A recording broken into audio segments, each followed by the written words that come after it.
ہمیں آج یہ ضرور سوچنا ہے کہ آیا ہمارے ماں باپ، ہماری اولاد، ہمارے جو اسپاؤزز ہیں اور ہمارے پاس یہی دنیا میں سب سے قیمتی رشتے ہیں، ان کے بعد ہماری دولتیں جائیدادیں جو ہیں وہ ان سے ہم محبت رکھتے ہیں، ان سب سے زیادہ کیا ہمیں ہمارا رب اور رسول عزیز ہے؟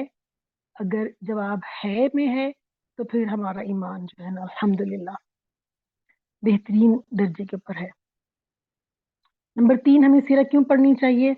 اس لیے پڑھنی چاہیے کہ ہم نبی علیہ السلام کی پیروی کریں۔ نبی علیہ السلام کی سیرہ اخلاق کا بہترین نمونہ ہے۔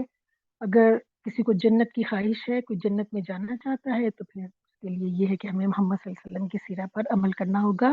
آپ کی زندگی ایوری ون نوز کہ کہا جاتا ہے کہ مکمل ضابطۂ حیات ہے۔ نمبر 4، اگر ہم قرآن کو سمجھنا چاہتے ہیں تو ہمیں سیرہ پڑھنی ہے۔ یہ سب سے بہت زیادہ مین بات ہے کہ قرآن پاک ہمیں اس وقت تک سمجھ نہیں آ سکتا جب تک ہم سیرہ کو اچھے طریقے سے نہ سمجھ لیں۔ قرآن پاک کی کچھ ایسی آیات ہیں جو وہی کے اعتبار سے اپنی سچویشن کے بالکل مطابق ہیں، جیسے آخرت کے بارے میں آیات ہیں، اور کچھ آیات کا تعلق جو ہے وہ نبی علیہ السلام کے زمانے کے بارے میں، وہ اسی دور میں مخصوص سرکمسٹانسز میں جو ہے وہ آیات نازل ہوئی۔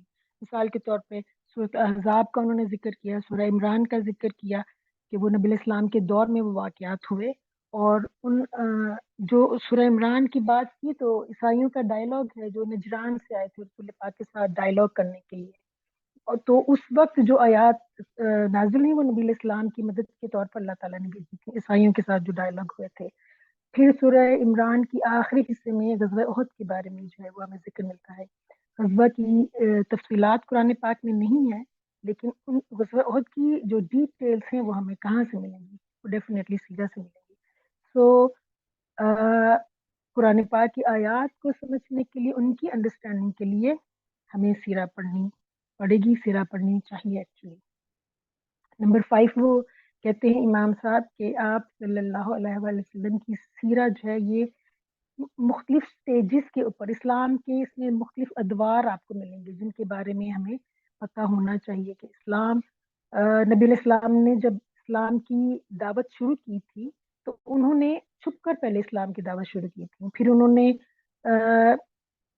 پبلکلی اسلام کی دعوت کی، پھر انہوں نے جہاد کا جو ہے وہ دور آیا۔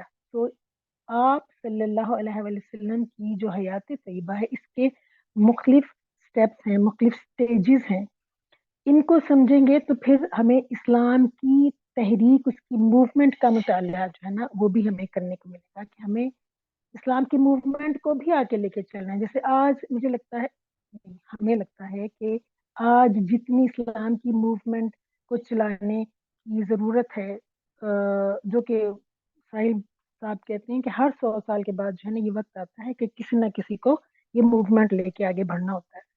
تو ہم نبی علیہ السلام کی سیرت کی اسٹڈی کریں گے تو ہمیں پتہ چلے گا کہ آپ صلی اللہ علیہ وآلہ وسلم نے اسلام کی موومنٹ کو، ان کی میتھڈولوجی کیا تھی اسلام کو تحریک کو آگے لے کے چلنے کی۔ چنانچہ آپ کی زندگی کے جو بھی واقعات ہیں وہ ہیپ ہیزرڈ نہیں ہوئے، وہ واقعات اللہ تعالیٰ کی پلاننگ تھی تاکہ بعد میں آنے والوں کو بھی یہ سبق ملے، ان کے پاس یہ میتھڈولوجی ہو کہ ہم نے اسلام کی جو تحریک ہے اس کی موومنٹ کو کیسے آگے لے کے چلنا ہے۔ This is what we should learn سیرہ۔ سیرہ کی مختلف سٹیجز ہیں، ان کا مطالعہ کریں گے تو ہمیں اسلام کے مختلف جو ادوار ہیں ان کا بھی ہمیں پتہ چلے گا۔ پھر یہ ہے کہ آپ دیکھیں قرآن پاک میں وربل احکامات ہیں، وربل احکامات ہیں، نماز قائم کرو، صلاۃ قائم کرو، روزہ رکھو، ٹھیک ہے۔ تو ان کی اب نماز قائم کریں اس کا طریقہ کیا ہے وہ ہمیں نبی علیہ السلام کی سیرہ سے عملی شکل میں ہمارے سامنے آتا ہے۔ نمبر 6 پہ وہ کہتے ہیں کہ